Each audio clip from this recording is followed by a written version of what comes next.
Hey guys, welcome back for another day of our daily practice questions. As always, I like to get into my introduction and disclaimer before starting with our questions for today. So, for those of you who are familiar with me, hey y'all.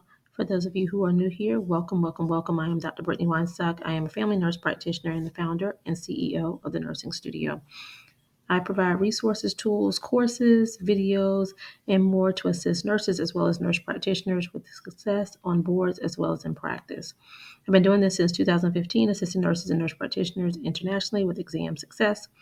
We have a 99% pass rate on our systemized courses and 100% pass rate on our one-on-one sessions.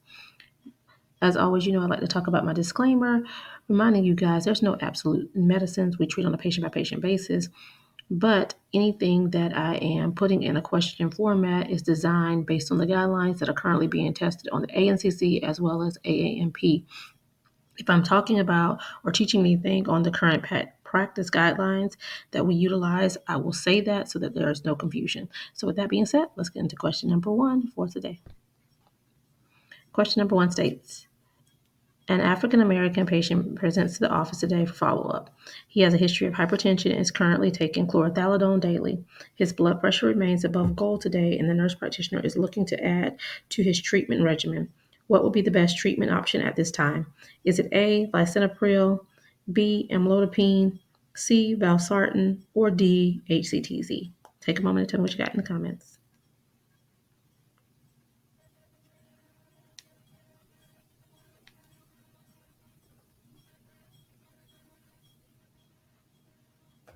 All right, you guys, I always recommend reading the stem of the question first, so it allows you to slow down and ensure that you're answering what is truly being asked of you. The stem of the question here states, what will be the best treatment option at this time? So let's take it back. If we're talking about treatment, I always tell y'all to look back at the assessment, the diagnosis, and know what's going on. Here, they already let us know this patient has a history of hypertension, currently taking chlorothalidone, but he's still above the goal range, and the nurse practitioner wants to add to his treatment regimen. All right, so when you're thinking about hypertensive treatment, you need to consider all the things. Now, would you go A, lisinopril?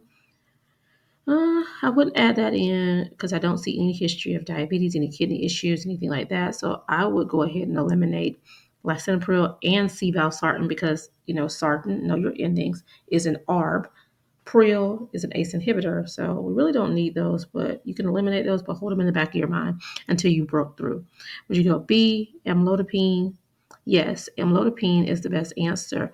Think about the whole patient. I want you to picture this person in front of you. Think about what's going on. This is an African American male patient. He's already on chlorothalidone.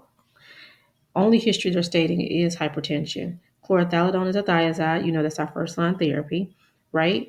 And he doesn't have any other history for us to go first line of an ACE or ARB. And also, this patient is African American. So we know that African Americans do best with thiazides and calcium channel blockers. He's already on a thiazide, so adding in a calcium channel blocker is the best option. It's actually tested and proven that there is a better response in the African American population with the actual combination. So remembering pine, is the ending for calcium channel blockers. B, amlodipine is the best answer choice here. All right, question number 2. The patient has been diagnosed with acute pyelonephritis and has a listed allergy to fluoroquinolones and sulfa medications. What is the best treatment option for this patient? Is it A, ciprofloxacin BID for 7 to 14 days, B, ciprofloxacin daily for 7 to 14 days, C, amoxicillin daily for 7 to 14 days, or D, augmentin daily for 14 days? Take a moment and tell me what you got in the comments. Tell me what you got.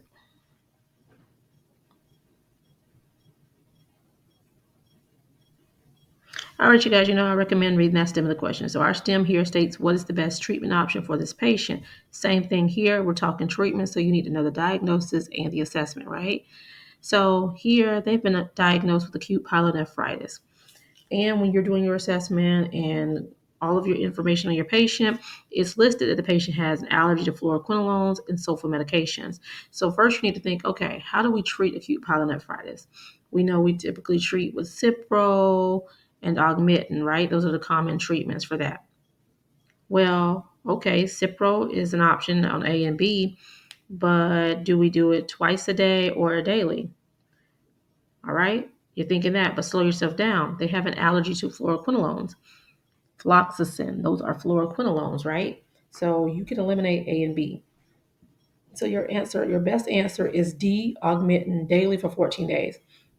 Now, just for a side note, if you were going ciprofloxacin for the management of acute pyelonephritis, it is BID for 7 to 14 days, and then the augmentin is daily for 14 days, okay?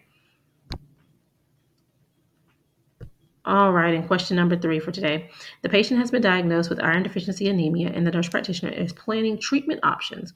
What is the best treatment for the patient at this time? Is it A, ferrous sulfate, 325 milligrams 3 times a day? B, ferrous sulfate, 325 milligrams PO daily? C, ferrous sulfate, 100 milligrams PO daily? Or D, ferrous sulfate, 100 milligrams PO TID? Take a moment and tell me what you got in the comments.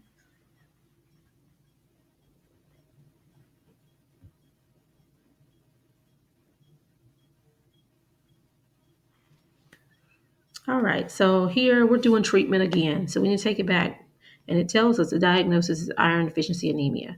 So, how do we treat iron deficiency anemia? We know they're deficient in iron, so we want to give them iron, correct? So, definitely giving them the ferrous sulfate, but being sure you know the dosage and how much, right?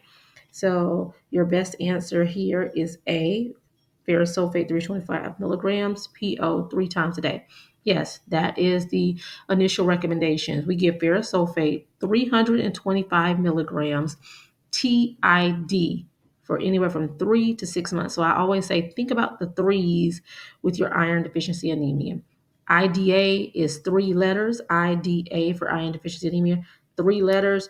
Think the threes. We give ferrous sulfate 325 3 times a day for 3 to 6 months. Okay.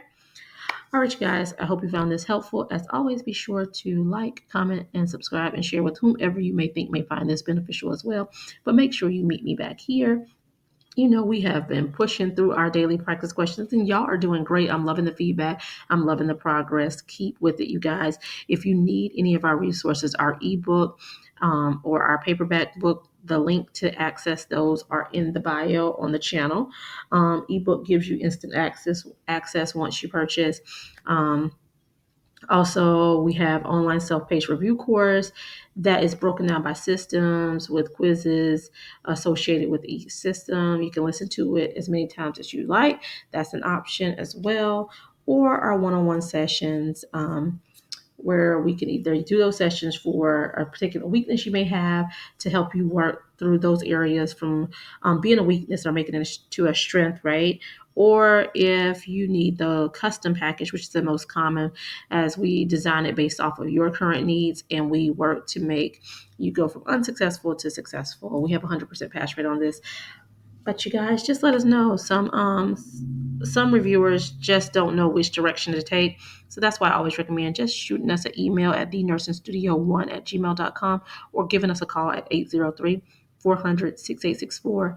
It's free to contact us and see what you need and get the feedback and guidance to your next steps on your exam success. But as always, y'all, happy studying. Meet me back here. Bye, y'all.